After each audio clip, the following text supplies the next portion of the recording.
One day when I was watching YouTube, I came across a video on unemployment. In it, there was a man who was sharing his experience that was similar to mine. Things like why corporate world feels like a jail, that you are nothing but a slave, that eventually I have to resign. It turned out this was commonly experienced by many people across the world, but this guy shared something more. He said he was just got diagnosed with autism level 1. The other half of the video was about people who lived all their childhood and teenage years and even their adulthood undiagnosed, never knowing who they are.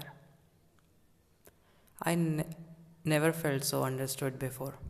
So, in order to learn more about this topic, I purchased a book written for autistic adults. Its name is Unmasking Autism, written by Dr. Devon. In the back cover, it says, for every visibly autistic person you meet, there are countless masked people who pass as neurotypical. They don't fit the stereotypical mold of autism and are often forced by necessity to mask who they are, spending their entire lives trying to hide their autistic traits. In particular, there is evidence that autism remains significantly undiagnosed in women, people of color, trans, and gender non-conforming people, many of whom are only now starting to recognize those traits later in life. Inside, there are 8 chapters in total. In chapter 1, What is autism really? I saw my own reflection of problems in other people's lives. What is it that makes me autistic? What are the easy to spot signs of an autistic adult?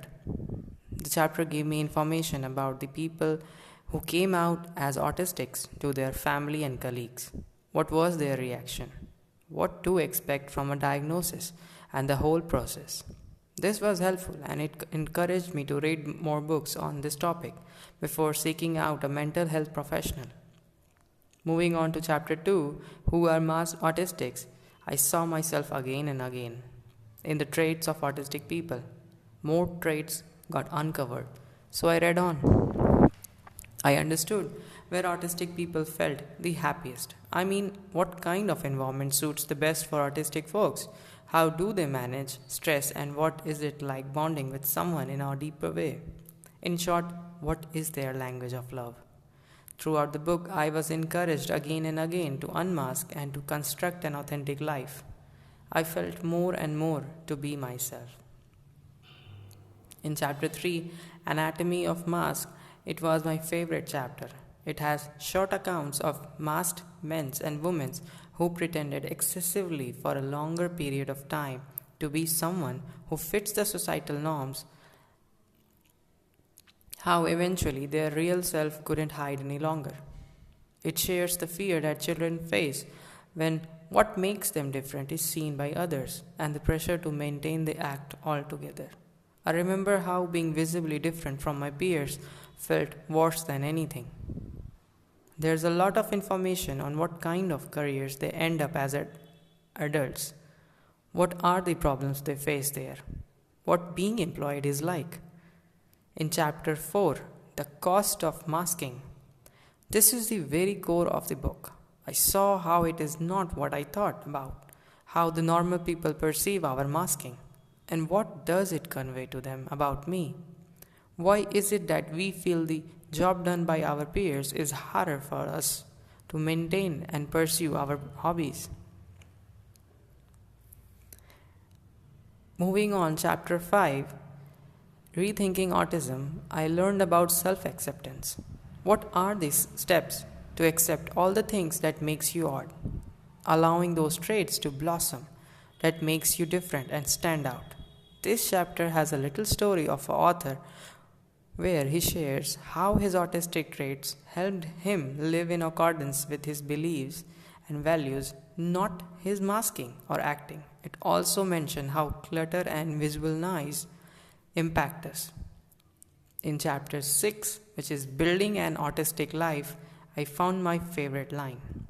That is, in order to build a life that suits them, they had to learn to let certain unfair expectations go and withdraw from activities that don't matter to them.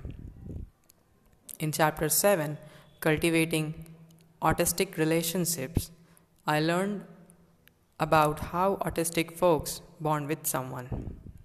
In chapter 8, Creating a Neurodiverse World, this was the last chapter, where I get to look at autistic life from an angle of employment and career building. I personally bought this book to see if I had any autistic sign, and I think I do had autism because I found answers to many of my unknown problems in those pages, problems that I couldn't spot in anyone ever throughout my life. I thought I would never find someone like me until I saw that video on the YouTube.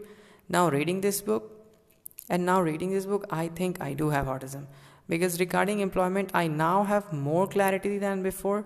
The book answered the questions that were bothering me for years, like why I am so scared that I will leave the job, that it will feel very exhausting, that I will eventually resign.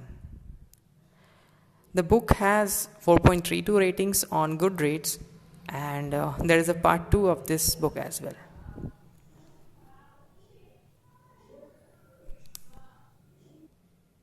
Thank you.